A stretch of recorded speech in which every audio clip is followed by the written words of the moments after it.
Previously on the Chip Lunch podcast. Where do you have to be? I have to be at a paint and sip because I'm a mother that resides in the Shire. Should we do a part two? Oh, I would love a part two. Maybe a part two with Luka. I feel like Luka. That's the second part of your life. Yeah, it's that is true. Your son Luka. Let's do that. Oh, Yeah. Needs to be there. I know, Sure. right? Is Luka hidden by his microphone up? Okay. He's skinny. He's not that skinny.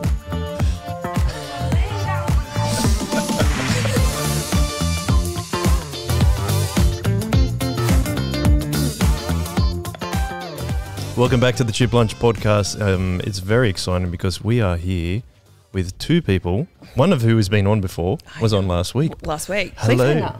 Cliffhanger. Yeah, we left on a cliffhanger. Yeah, because I had to leave Yes. to go to the paint and sip. Hang on, let me introduce you before you start the story. I'm going to introduce the people on the podcast Okay, sorry. first. I think I did Well, you really have chopped the gun there. I have. Oh, sorry. My name is Joel. Hello, Joel. Hi, how are you? Great. And we are joined by Nikki for part two Correct. of the story of her life. It's like this is our life. I know, right? And before we get back to your life, we have a big part of your life. Yes. Your son, Luka. Yes. Hello, Luka. Hello.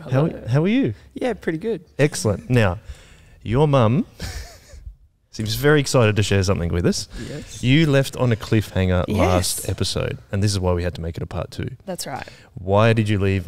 Why did you have to leave? Do you want to tell the story? Yeah, so I had been invited to a I don't know if you've heard of it, but if you live in the Shire, you certainly have, it's a paint and sip, which is the equivalent of karaoke of the art world, which is where you paint and you sip wine, and as the night progresses, you progressively feel like you are the next Picasso. And is that what happened for you?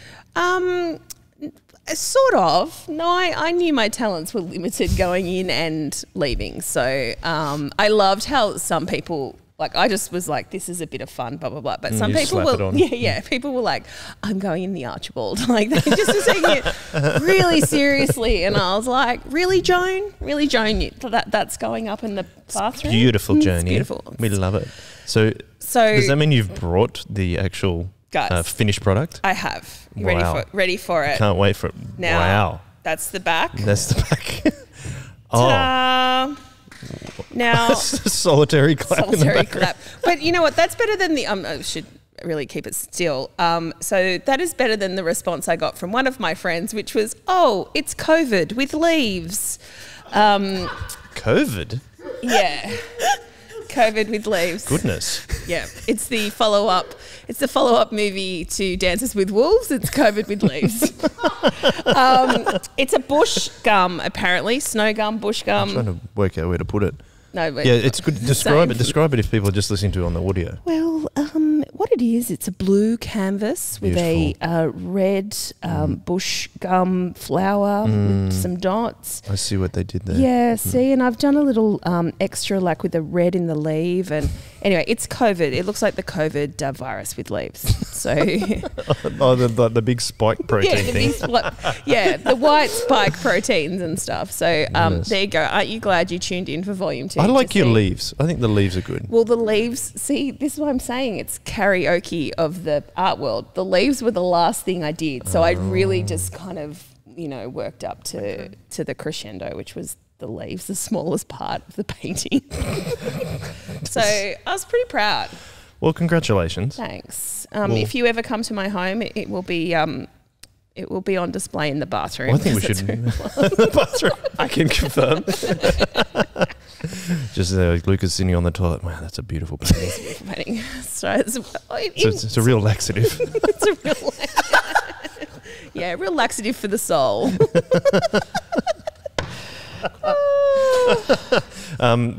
Would you like to put it up in the studio? In the Third Space studio?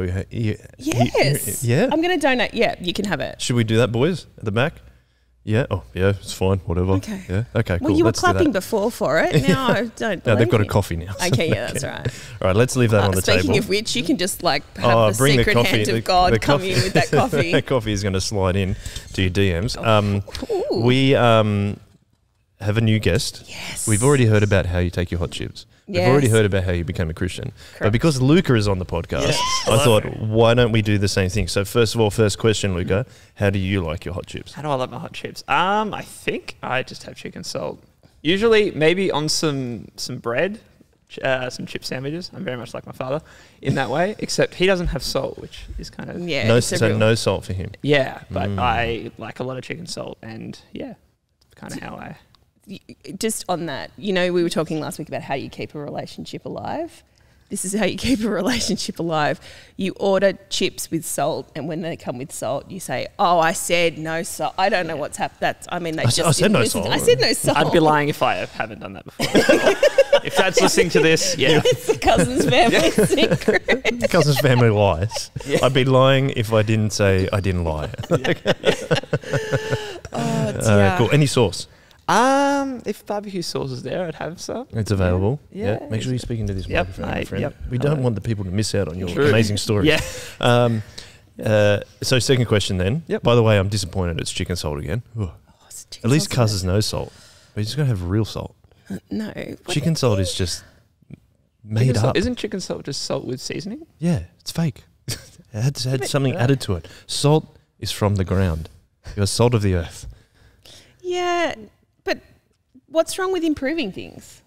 Like your eyesight is obviously not great, and you improve it with glasses. Excuse you. How dare you bring it back to...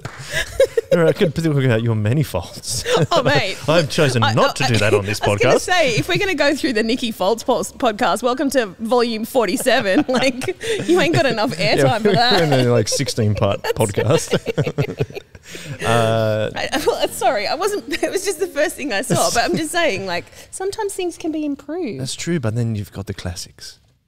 Yeah. Yeah? Shakespeare has stayed the same. Yeah, but then 10 Things About You is a really rocking version of Taming of the Shrew.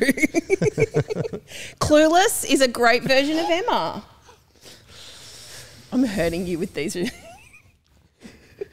10 Things I Hate About You is a funny movie, though. Great movie. Anyway, let's go back to back to Luka. Yeah, hello. Yeah. Nikki's just like, this is my part. Back to me. Yeah. Luka, Yes. how did you become a Christian?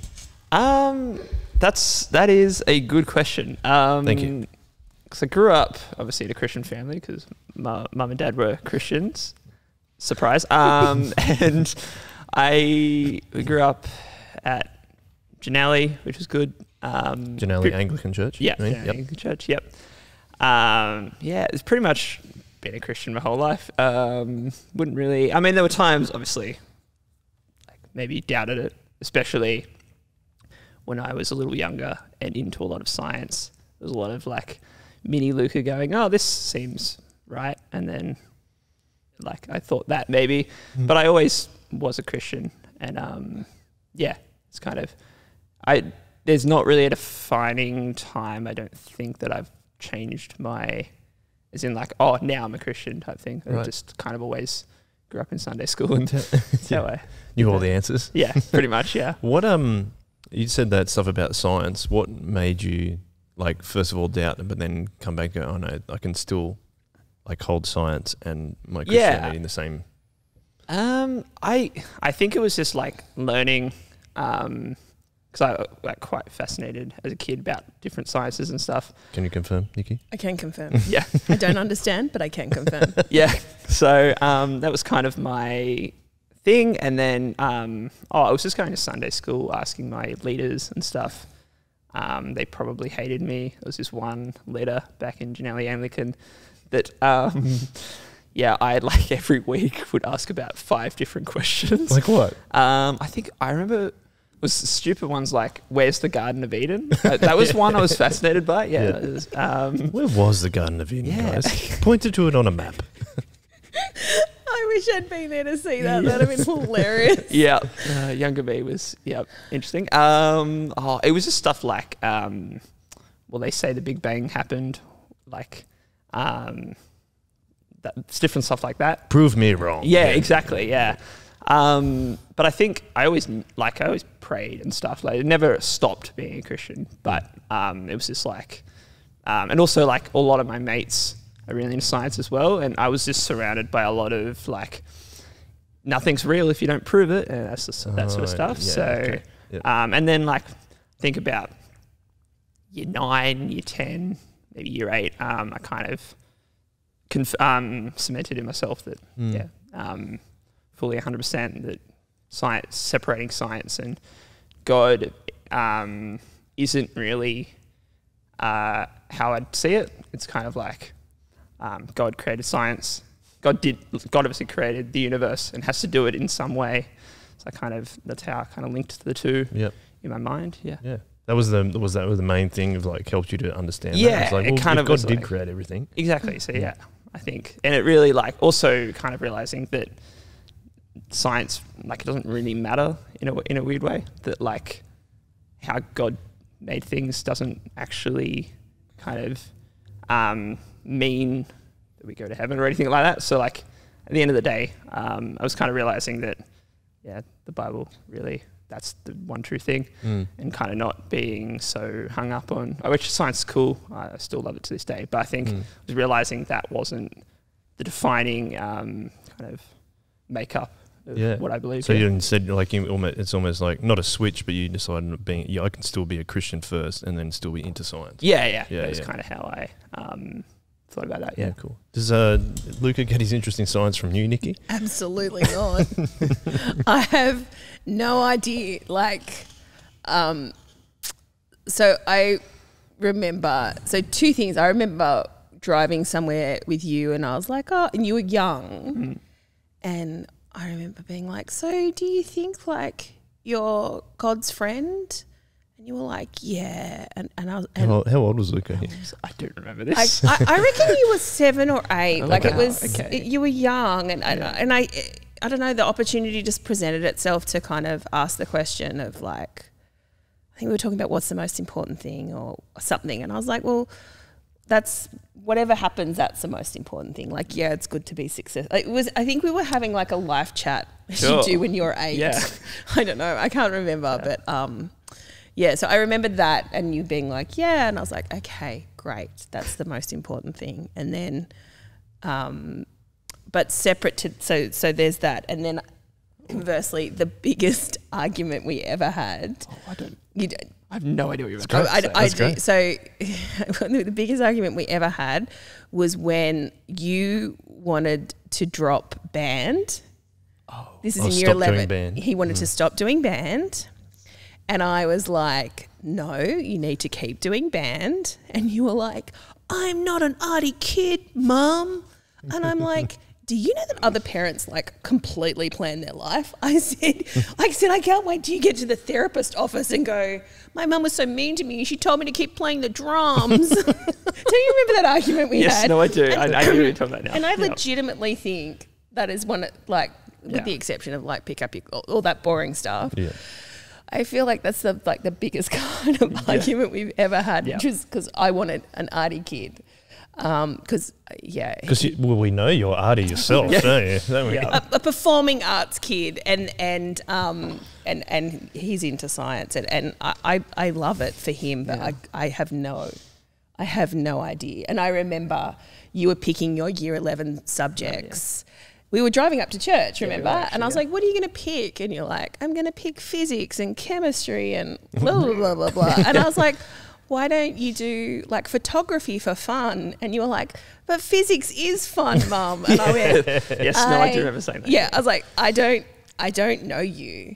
But what was in that moment, I went, yeah, okay, like that, if that's what's fun for you, like I shouldn't, with the exception of the band, dictate to you what's fun. Like if physics is what you're like, so no, my greatest experiment in science class was tasting jelly beans to see if the colour coordinated with the taste. Oh, like almost like Harry Potter. 30 bots every flavour beans. Right, yeah, I don't know what that means, but sure. They have flavoured beans that actually taste like snot and stuff like that. Right, no, we were just like, does green taste like lime and like that type of thing? Because I went to an arts high school. I was getting very arty. Yeah.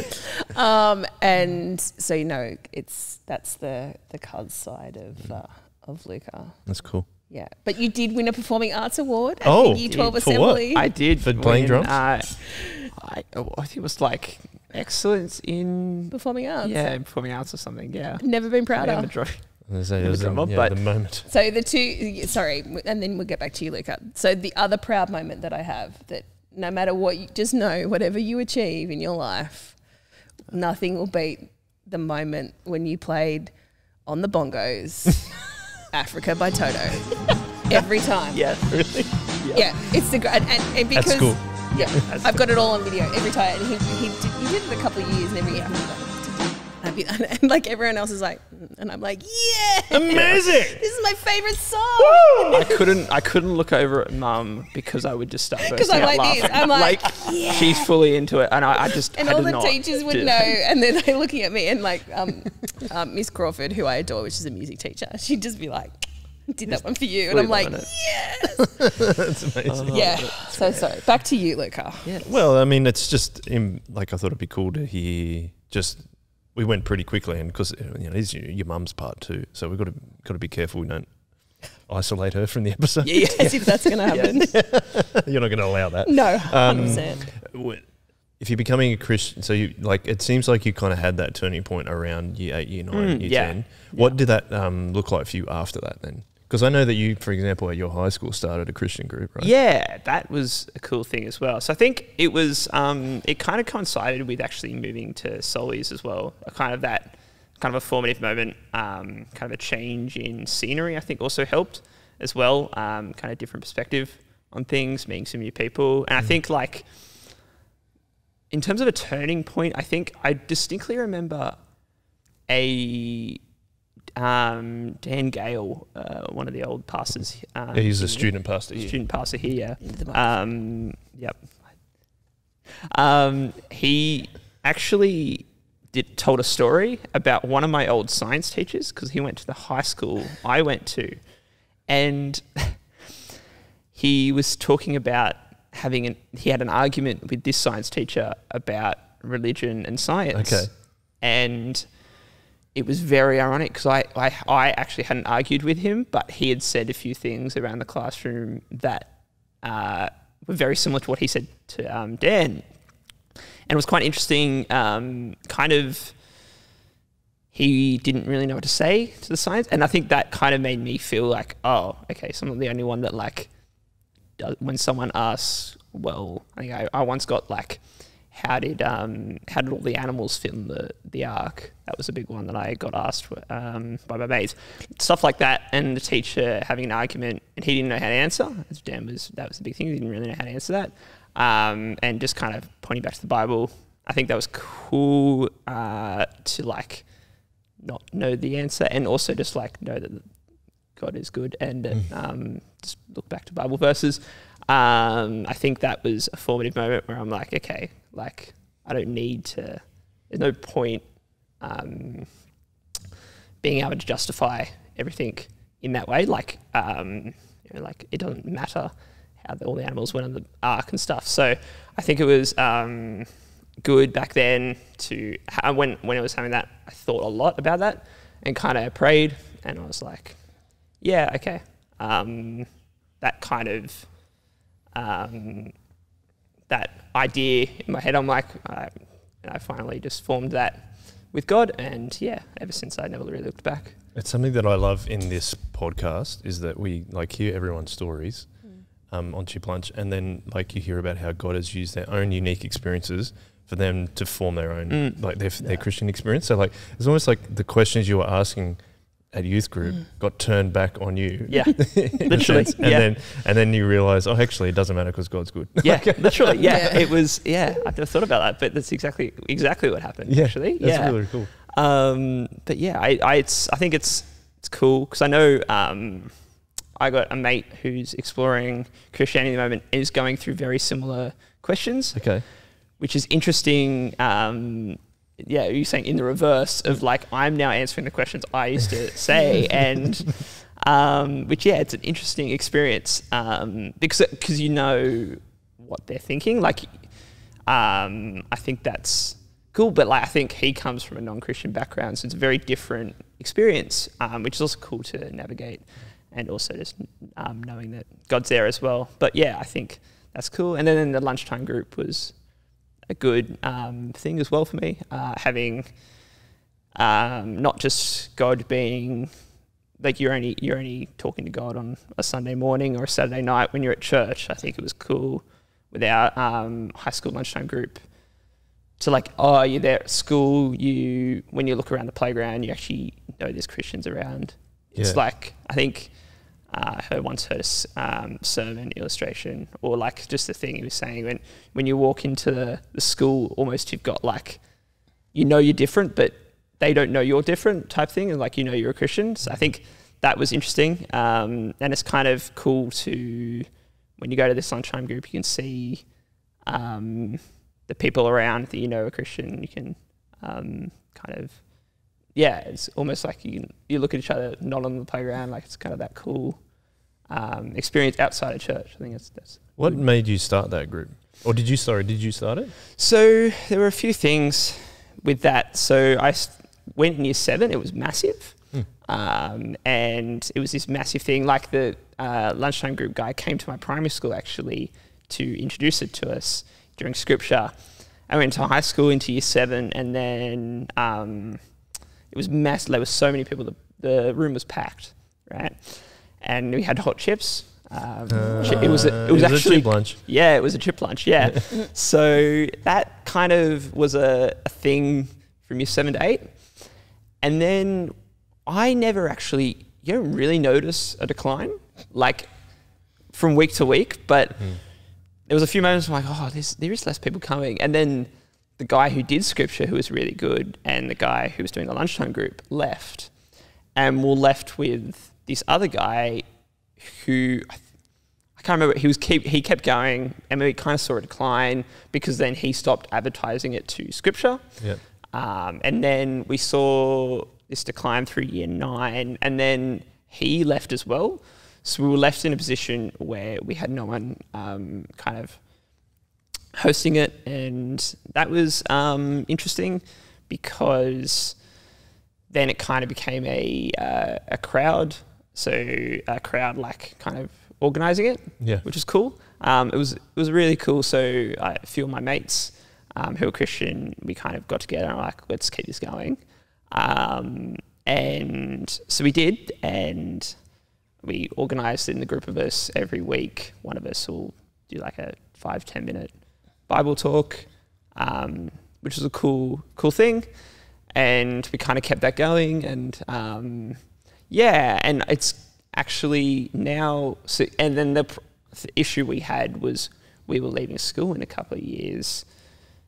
How do we go on to the next generation type thing and training them up to a point now where they've got someone back and it's running and thriving now, so which is cool because it's cool to see that they're something that like when we turn up and no one turns up, it's like kind of like ugh. And you're thinking like, oh, once we go, it's just not going to exist anymore. Yep. But it's really cool now to see a person who's actually a friend of ours taking it over. Yeah. And knowing that that's a thing, and God used you in a way to keep that open, and knowing that like, I don't know, in 5 years still going, you kind of played a part in that. I think it's really cool, and that God used you. Yeah. I think that was an important part of your life, and it's still going on. Yeah. Nikki, are you excited to see how Luka has progressed in his faith? Yeah, it's really interesting to me, and I probably should now say, maybe I'll add that as well as the Toto bongo solo to the things that I'm most proud of.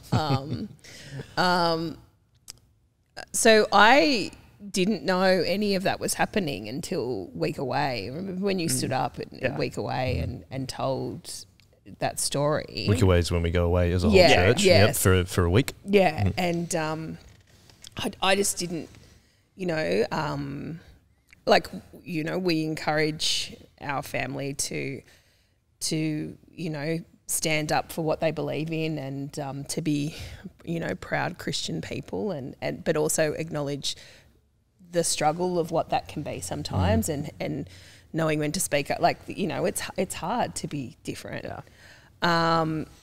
And I just didn't realise any of it until that week. And like, I had to walk out of the room. Like, I wasn't just I was upset because it was right when you were in the struggle of it and you Yeah. just didn't know what was happening, but so incredibly proud.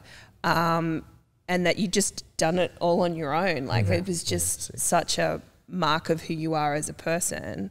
And I remember like clocking my friend who I've known since I was in high school, who was at Week Away, and she just like was like, "You okay?" I'm like, I need a moment. It's going on to the breezeway. Yeah, that's right. I'm just gonna collect my thoughts.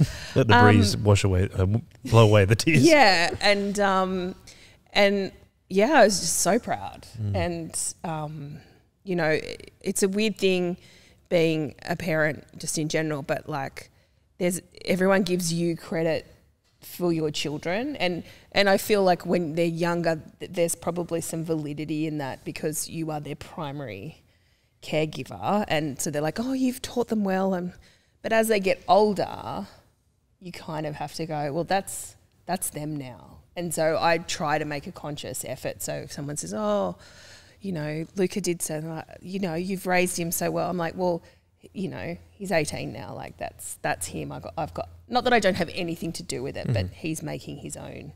You help provide the foundation for it. Yeah, I guess I did, but you know, it does get to a point where they choose their own foundation. Yeah, that's true. And so seeing the way that he interacts with his like Christian friends and non-Christian friends, it's a great witness. I don't even think you realise what a great witness it is. No, not really. But you're pretty clueless. you're pretty like it's a weird combination, and maybe it's because you're the product of your parents, which is that you can be incredibly clueless but also incredibly compassionate, and somehow in the same moment. I actually don't know how that's possible. Yeah. Like it's a strength. Like it's a strength, but I'm very proud of could pick a towel up off the floor. That'd be helpful. Wow. But jeez. But This no. is why I sat between you two. You know, What if we, because it is your part two, Nikki. Yeah. We kind of said, and Nikki, Luka is a very big part of your life, obviously. Yes. How do we meld those two together? Because last episode we talked about how you grew up. You went to a performing arts high school in year 11 and 12. Yes. And then you went to Bathurst. Yes. And you hated it. Yes. What did we talk about what you didn't like? I can't remember if we did, but we may have touched on it, but basically, and I think it's like what we're just talking about with Luka, is I felt like I just couldn't be authentic. I couldn't be myself. I had to be a certain... Oh, that's right. There was the pretentiousness. The pretentiousness and, you know, like... And I just didn't have a tolerance for that. Did you finish your course? No. Oh no, I failed spectacularly. Well, how long were you there for then? A year. A year. As in you came back? Yeah, I came back. Mm-hmm. And then what did you do once you came back from Bathurst to Sydney? My mum was working at a loyalty incentive agency, and they needed a secretary. And back when secretaries were a thing. And they're just like administrative assistants yeah, now. Yeah, I know. But I worked the front desk, and it was back when paper. I folded so many paper envelopes, and we had statements and things like you name it. I worked for my dad, who owned a business when I was like 14, doing exactly the same thing. Wow, a lot of paper cuts. Yeah, a lot of paper cuts. But the day we got a folding machine was like, wow, I'll never forget it. I was just like, what is this deliciousness? You're like, I've saved 30 hours of my job.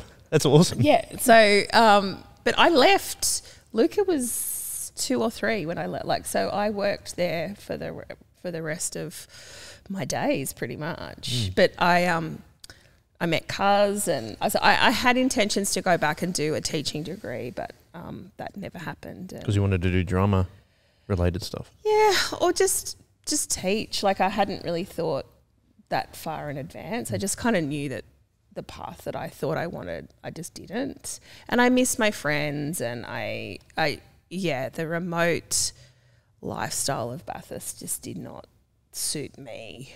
So, I came back and then built a life here, and never looked back really.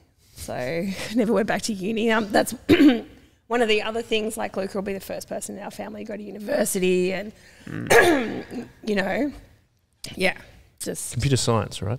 Yeah, computer science. is it computer? Yes. People go. I go. It's there's computer at the front of it. There's computers involved. Yeah. I always think it's engineering. No, it's science. Science, yeah, computer science. Yeah. Which is like coding Yeah. and things like that, right? Coding, yeah, pretty much just coding and like learning how to run a coding business, that sort of stuff. Yeah, Wow. pretty much just coding. He comes home and talks about algorithms, and I go, I get that it's important, but I have no idea. Get on the drums, boy. That's what I Play the drums again. Play the drums again. That's what I know. Which is interesting. There is like kind of a maths based thing to music, right? Like you can in terms of the I believe I brought that up in the argument. oh, did you? I don't know if I did, but There's maths in drums. The maths part is counting in your head, and I was notoriously bad at that. And really, the teachers did not like me. Not like me for not doing that, because I would feel the music, not actually count. I don't think I've ever told you this, but Miss Crawford. That sounds like a very thing that Nikki would say. Yeah. Feel the music, don't count. Yes. Sorry, what did Miss Crawford say? She just said that you don't count and that you need to count, and I'm like, yeah, okay. And then I just didn't do that because counting was annoying, because you didn't count in your head, and like I just go, I need to come in some time around here. Okay, cool. I will say that I'm not a sporty parent. So like when you play soccer or whatever, couldn't care less on the result. Like whatever, just do you. But I remember once you were in a band competition and you were starting off. Remember that? And I was like, oh, this is the most stressful thing. What if it gets like I was so stressed about him, like not competing well in the band competition. I think you came second, didn't you? Something like that. Yeah. Yeah. So Oh, another proud moment. another proud moment. Oh, there's full of proud moments. Yeah, with that's this right. one. With all of them. With all of them. But Yeah. Just this one. So Luka is your firstborn. he is my firstborn. But how long were you and Cuz married before you had children? That's a great question. So we were married in 99 I was in 02. and you were born in 02. Okay, so around 3 years. Yeah. Mm. It feels longer. It feels like we were married longer than that. But so he was the end of 02. So it's probably like, 3-4 Oh, years. that's the thing I want to bring up. Can you please talk about when your children's birthdays are? So I will preface it by this. We have no special birthdays in March. I'll also preface it with none of this was planned. So I have 3 children. No, because that's always the follow-up question, and I don't want you to ask me that question because people don't realise how rude that question is. Mm-hmm. So I shouldn't have drunk this coffee. I've now got like milk. Anyway. It's fine. So Luka is born on the 30th of December. Mm-hmm. Tara is born on the 27th of December. And so when I fell pregnant with Alana and she was due mid-January, I said to my obstetrician, no, you have a 2-day window and it's either the 28th or the 29th of December. And he was like, I go, no, this is what's happening. And so she was born on the 28th of December. So we have 3 birthdays within 4 days between Christmas and New Year. And I will preface it by saying there are no birthdays in March because that is always the follow-up question. It must be a very expensive time. So- because you've got Christmas and birthdays. Everyone says that, and Just because you combined all our presents. well, I don't combine. You don't. You don't. But a lot of people do. Look, everything's got pros and cons. They've all got the same crappy birthday. So I think it would be worse if 2 of them were then and then one was in the middle of the year. And so that's true. they've all had the same experience of, birthday after to Christmas. And I can't speak to it. I mean, when they were younger, like by the time we got to New Year's Eve, I was like, if I don't see another present or family member or cake for like 6 months, I'll be okay. Mm. So it was more that, and that's kind of chilled. Now that everyone's gotten older, that's chilled out a bit more. But yeah, like it is what it is. Yeah, my entire family, so my mum, dad, and sister are all born in July, and I'm in October. Yeah, I used to say when I was like in high school, I go broke in July because I have to buy all the presents. But yeah, it's really not that bad, is it? No, it's not the end of the world. No. So how did that change your life, Nikki? So Luka enters the world, and being a Christian and also as a mum. Yeah, that's a great question. For a while, I didn't know whether I wanted to have kids. Right.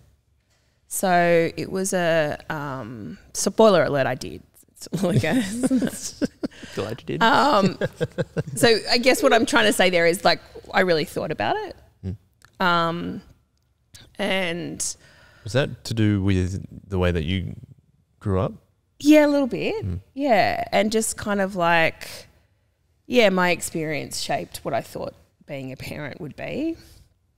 And then I also thought it would take a really long time to fall pregnant, and it didn't. So it just kind of all happened really quickly. And yeah, it's such a weird thing. Like I remember, it's one of those things that you can't imagine until it happens. You can't imagine like loving someone that you've never met. That it just this whole thing, and I remember my friend saying, "Well, they bring their own love," and I was like, What does that mean? I don't even know what that means. But it's true. Like it just, and suddenly you become responsible for this, you know, and Luka was born early and he was tiny and we were in hospital for a really long time and not really long, like, but it seemed like a long time and just, you know, we were babies ourselves, you know, like just. Nothing ever prepares you for having a child. You can read as many books as you want. Yeah, 100%. You can do whatever you want. But like, I was talking to someone about this the other day, and it's like, the closest you ever get is putting like your feet in the water, and then when you have it, like you think as you're preparing to be a parent, but then you're just thrown in the deep end. Yeah, 100%. And it's just like, what about this and what about, and you're like, oh, and they're like, you make that decision.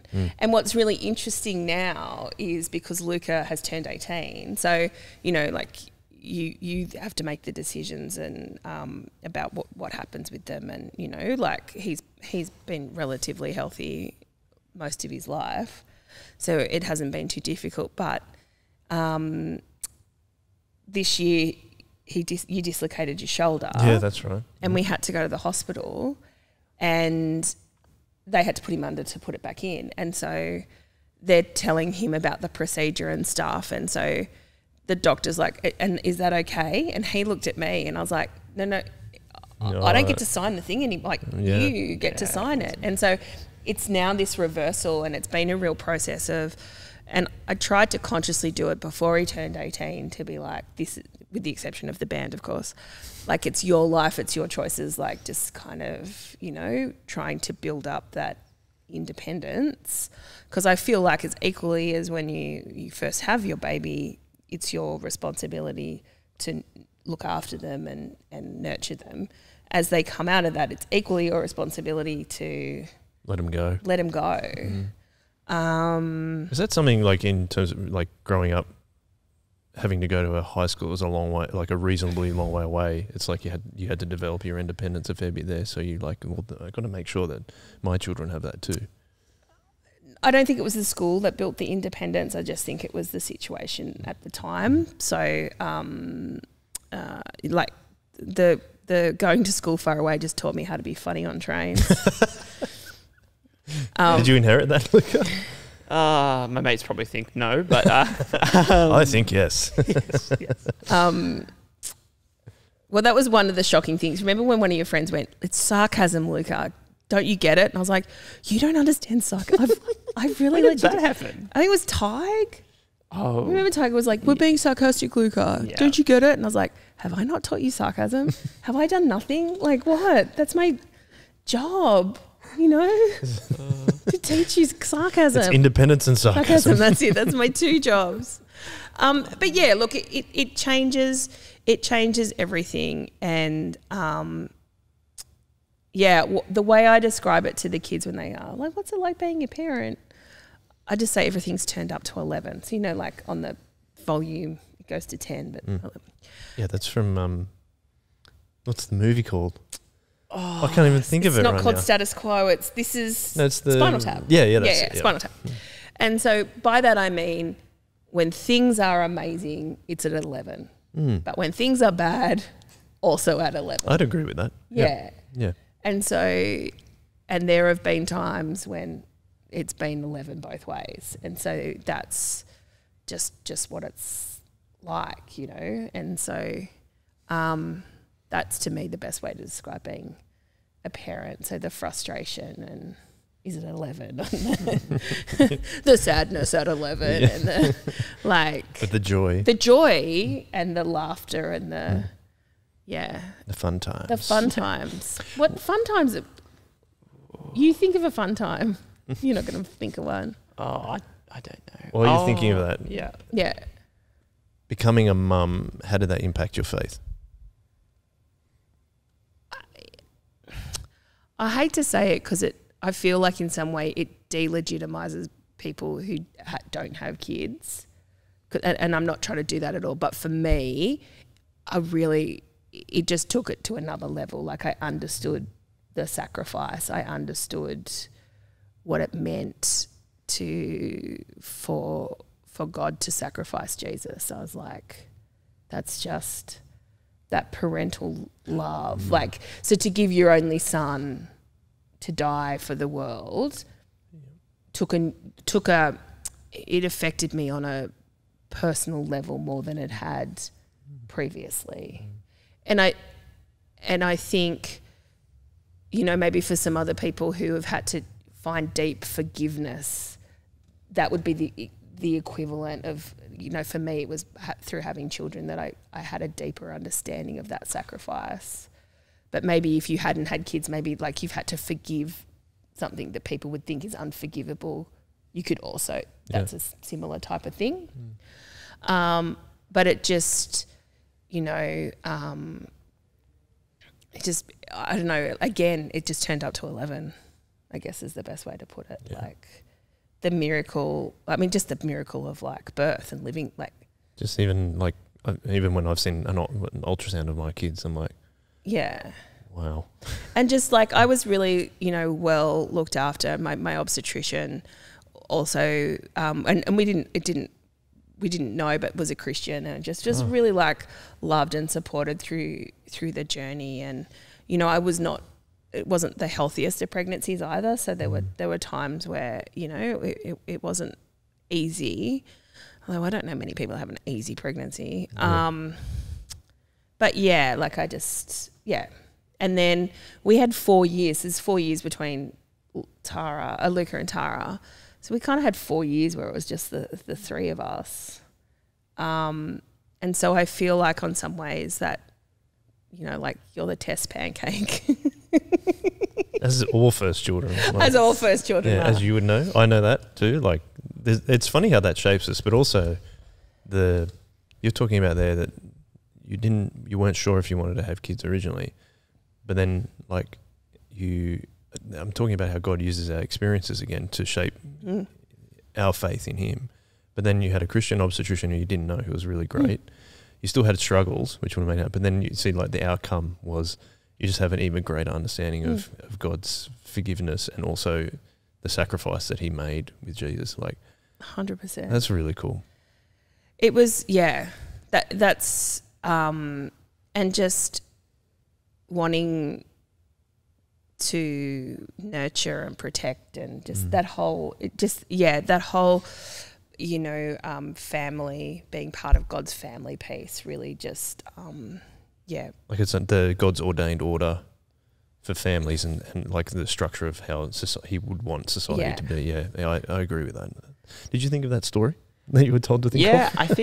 I reckon like some of the funniest moments have been like some of the when I've like been in hospital with like broken legs and stuff, and you're just like, hang on, broken legs at the same time? Or no, so he broke his leg twice. Broken both my legs, and when I did my shoulder as well. I think it was just like the stuff when I'm cracking jokes because I've had those drugs, like painkillers and stuff, and you're also trying to cheer me up. I think it's just those are the fun, distinct memories. I think that's awesome. Well, that just makes it sound like all you do is, which is sort of true. All you do is break bones, but here's the all you do is make jokes, and all I do is make jokes. So here's one of the stories that I'll tell two stories. So when I was telling this story yesterday, when you broke your leg in year 8? No, when you were 8, year 4. Year 4, yeah. Playing OzTag. Yes, that's right. Luka broke his leg in a non-contact sport. I did, yeah. That's like very tib true. fib. Really? Yeah, like it was like that close to like. The It was skin. It's just- not good. Oh, wow. Yeah, it was. And so the school rang me, and then they're like, "Here's the teacher's phone number." And so I was like, oh, "They've called the ambulance." I'm like, "Okay, I'm on my way." I was like, "Can I talk to him?" And Oh, no. and you're like, "Hi, Mum." And I'm like, "You all right, buddy?" And you're like, "Yeah, I'm okay." I'm like, "I'm on my way. It'll be fine." And then I'm like, "Can you put the phone back to?" This is not joking. The teacher's name was Mrs. Payne. I'm like, "Can you give can you give the phone back to Mrs. Payne?" And she's like, "Okay." And then I'm like, "Oh crap! What am I going to do?" And this and that. And I'm like just going through all the stuff. And you went, "I'm still here, Mum." You hadn't handed the phone over. And so anyway, so that was one of the funny stories. But then.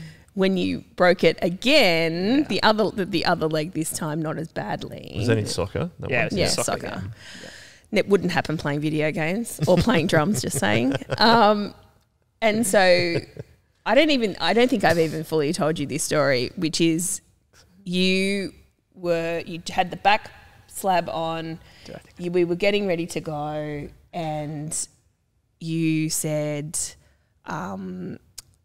"I don't feel well." I do remember this. Yeah. I don't think you don't remember this part. I know you Yeah. don't. But and so and this is going to sound terrible, but I feel like it's also relatable that sometimes in the day-to-day of life things are day-to-day, like so parenting and looking after and lunches and so it just becomes, And so I just remember, so I said, Luka's like, "I don't feel well. I think I'm going to vomit." And I was like, "Okay." And so I turned to get something for him to vomit into, and his eyes roll back in his head and he makes a noise that I've never heard a human make before in my life.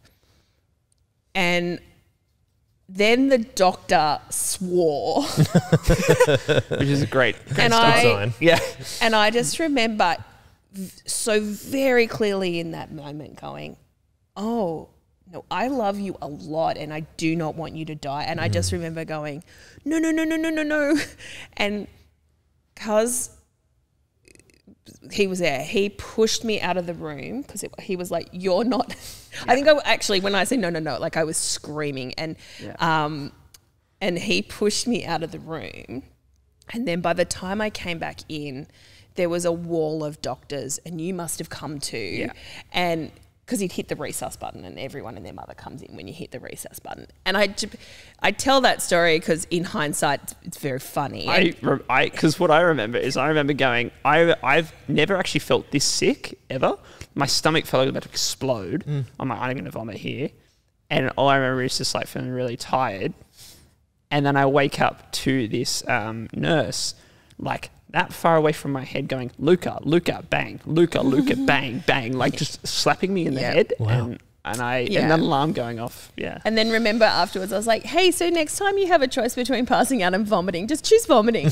And you went like this. You go, you come. This is my thing about watching a person go through trauma and the actual person going through trauma are two very different experiences. Because for Luka, he just went to sleep. For me, my firstborn child is dying in front of my eyes, right? And so he goes, "Hey, Mum, you look a bit stressed." I go, Do I look stressed? Oh, I have no idea why. So did you just pass out? Is that what it was? I think I had a reaction. No, to you something. went. You didn't just, because pass out to me is like this, a gentle falling to the ground. Yeah. No, you made a sound that I've never heard a human make, and your eyes did things that human eyes should not Like he do. was possessed. Yeah, and I just remember I was still holding the thing up for you to I think I was like, "Just vomit, you'll be fine." I was like, no. And I just remember very clearly going, "I love you so much, please don't die." Like on a visceral level. Like, you love your kids, right? Like that's not but they become part of your life. And so I was just like, oh yeah, that took a couple of days to get over. Yeah. Cool. You remember when I just didn't want you to play soccer anymore? Yes, Yeah, that's yeah. why. Yeah. What a story. Yeah. Can we move on? Because if you keep saying that, I'll probably end up crying. I'll start thinking about my own kids. All right, sorry. That's all right. Should we talk about like when his room's messy and stuff? No, Like, do you want me to talk stop about bringing that up. It's true. Clean your room, Luka. Far out. What about something that Leonie, one of our wardens, has talked about is being a Christian at work. I thought that might be something worth getting your perspectives on. Let's start with Luka, but because you're getting ready to kind of enter the workforce after being at uni, but you've worked jobs before. Yes. What's it like being a Christian when you're working? Well, I worked at a butcher for a year and a half. Now, you can imagine the people that work at a butcher aren't a very, like, I don't know how to put it. A lot of meat talk. Meat locker talk. Yeah, meat locker just talk. a lot of, like, really not, I wouldn't say friendly is the right word, but, like, just really, like, macho people, and just... I can see you fitting in really well. Just, like, a lot of just the bosses talking about things that are not okay, like, just... And the people I would work with telling them things that, like, should be reported, but, like, really wasn't. And, like, it just wasn't a good experience to be around. And I think that being a Christian, that is so odd and very not fun. But I think, I think it was quite an interesting experience, a new experience. Well, it's very funny for you being in a Christian family. You're starting hearing, like, you're keeping the Christian group going at school, and then you would go to a butcher. Yeah, and just, like, a lot of, things I won't get into now. But, please. No, don't. Please don't. Yeah, no. What are you thinking, Nikki, that you actually even worked at a butcher? Like, why did you get that job? Because I just would get the job. So I knew someone there. Right. I had... So the one thing that I have complete faith in is Luka to stand up for himself, and if he saw something that was happening that was wrong, he'd say something. Yeah, I can see that. Yeah. So I was more concerned that he'd cut his fingers off, to be honest. I was just waiting for the call that was like, "Hi, can you come and pick up your son and his detached thumb and take him to the hospital?" Is that a 4-finger discount? Right. So that was more my concern. His integrity is probably better than mine. So I didn't worry about that for him, you know. Again, that's part of the letting go is letting him make those choices. So that's your first, was that your first job? Yes, it was, yeah. So that's kind of your first experience in working, but are you working now? I do tutoring, so not really, but... No, that's work. It's work, yeah. That's work. Yeah. What do you think about when you do get a full-time job? Is it going to be difficult, or you're not thinking about that much? How much longer have you got to be uni degree? Well, given if I pass all my subjects, I have 2 more years left. Right. Yeah, so I'll be out in 2 years. Yeah. So does that, do you have any fears around that or anything like that? Or is it just like, just the next part of my life? It's the thing with what I'm doing is it's a very quick degree. So, like, I started this year and it's a 3-year degree. So I am in the workplace very quickly. And I think that is something I've been thinking about. Just like, it's very like, I think not really scared, more just like, it's something that will happen sooner rather than later, you know? So I think, not really any kind of immediate things, but kind of like, I need to start thinking about like what's happening there, you know? Yeah. So I think when you, and Nikki, you might agree, when you work full time, your eyes are open to a completely different world as well. Would you agree? 100%. Yeah. Because even like you're just like, I just finished school, and like uni's a little bit more of an extension of school, but then you're like, no, you need to be at your job on time or you lose the job. Yeah. Like, there's a lot of that, and you need to do that. I remember when I did a full-time job straight out of high school, and I was so tired, like just working 8-9 hour days for the first.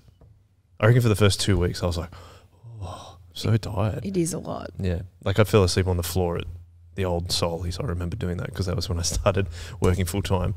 But what about being a mum and then re-entering the workforce, Nikki? Yeah, that's been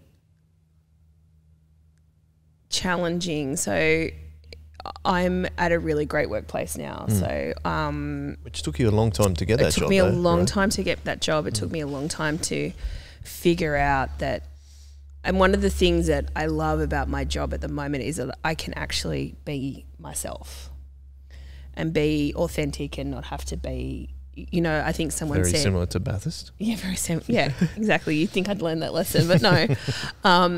But it goes back. There's an expression that mums are expected to work like they don't have kids and mother like they don't have a job.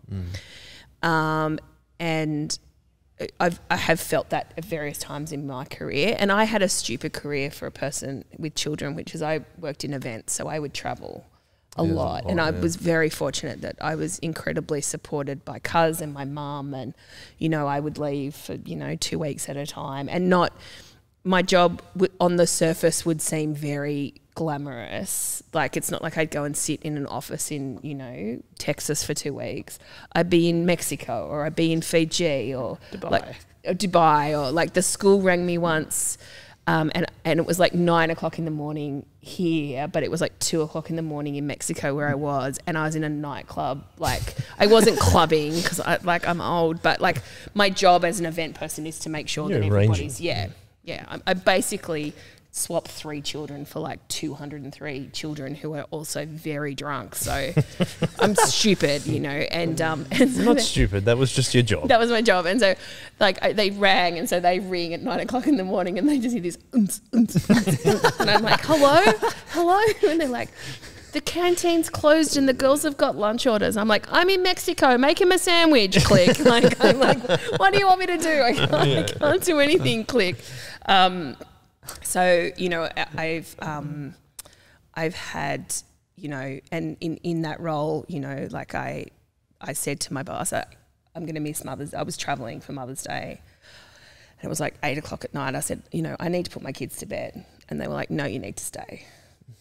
And I really tried hard to fit into that mold, and it almost broke me. It really did. And so now that I'm at the company I'm at now, I'm just so embraced, and everyone is, to be who they are. So, and I was employed during Zoom. During COVID, it's the same thing. Zooming. But do you remember when you finished your last exam? Yeah. And Luka came home, and I was in the middle of like a team meeting, and I said, "Oh, that's my son. He just finished his last HSC exam." And they're like, "Oh, bring him on!" And like everyone was like congratulating him and stuff. And I'm really heartened for the workplaces that Luka and the girls will go into now, because I am seeing a real shift into employing a whole person and not cog. Yeah. And so, and then look, I work for a great company too, that embraces that. And we have, so I work for a company called Salesforce. So everything has force at the end of it. Yeah, very forceful. Forceful. But we have a thing called Faith Force, and that is the religious group. So essentially like a Bible study or a church, and it embraces like all faiths. But they meet regularly once a month. There's a we have a thing called VTO, which is volunteer time off, going to the big kitchen to feed people and stuff. And so stuff like that just didn't, again, I think you used to have to be, in my job anyway, work like you don't have a faith. And I don't have to do that anymore. And it's really, I feel really blessed that I can do that I work in that type of environment now, that I can say, yeah. Well, it's almost like just listening to all your different stories across the last 2 podcasts, is it like, it's almost like God's taking some of the identities that you've formed throughout your life and forcing his way in there. 100%. Yeah, but that's what he's meant to do, right? Yeah. And I think that's something that's really encouraging. And again, something that we talk about on Chip Lunch all the time is that God uses the experiences we have to mold us to be more like him, to be more like Jesus. And like you to say, well, being in the events space wasn't very helpful to being a Christian. It also showed you that your identity is a Christian. and that you like this is going to break me because my identity doesn't fit with this. Yeah, 100%. I wish I hadn't. I wish I'd learnt that like maybe 3 months in and not 2 years in. But I'm stubborn, which, you know, thankfully God is graceful with my stubbornness or determination, however we want to call it. Gracious or graceful? Graceful, that's what I meant. He's gracefully gracious. That's even better. But yeah, I just feel like, and it's things like, you know, people say, oh, why did you look up? Why did you help that person? We should have just let them fail. And I'm like, because that's not, I just like, I can't do that if, you know, and I feel like that is part of, again, that, you know, mercy, great. Like that's just who I am as a person, because that's who God's helped me to be. And I probably don't think of that in a really conscious way, but that's just, you know, who I am as a person, but not naturally. That's what God's made me to be. I see what you're saying. Oh no, naturally I'm a terrible person. That's not true. All right, let's wrap up the chips though. Okay. And I think that I'm going to ask you both the same question. I'll ask Luka first, and so you can think of your answer. Okay. Luka, like you're only 19? Yeah, about to turn 19. About to turn 19. So you've had it obviously not been on earth as long as your mum, but what would you like to tell yourself in terms of being a Christian? Like, if you look back on even your last 18 years, and go something that God has made you realize, and then you're like, I wish I knew that earlier. Yeah, I think just like the idea that we're here for a short amount of time compared to we're going to be in eternity for heaven. So it's just like enjoy life on earth, I think is a cool thing. Something I would tell myself when I'm younger, just like enjoy. You mean like don't get as stressed about things? Yeah, and also just like live for the moment, I guess, in a way. Kind of just, don't think too much into the future. Just kind of go, we're here. We're here for a short amount of time. We're going to heaven. And like knowing God's in control kind of gives you the confidence to be able to do that. So I think that would be, I'd remind myself I was when I do that. Awesome. Nikki? I love that you were like, I don't get stressed. We've just gone through uni exams. Yeah. And No, I need to tell myself now. And this young man has expressed some stress. Just a little bit. So what would I tell myself? Say the question again. I know it, but just say it again. Well, I'm just looking at the entirety of a life and what God's taught you across that life. What do you wish you knew earlier, or what do you wish you perhaps put into practice in your faith earlier in your life?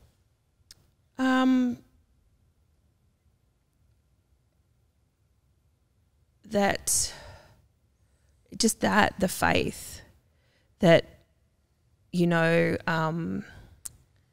that the little, I guess as you're younger, those little moments of faith and God looking after the situation and answered prayer, and just those moments where God really intervenes in your life and shapes you and changes you, become the foundation of when you then come up against big things, that it becomes okay, well, you know, he looked after you when you were, you know, asking for the light to turn green. That's a really bad example. I'm trying to think of something when I was younger, but like the little things, how much more is when you bring to him, you know, in that moment when Luka was passing out, like God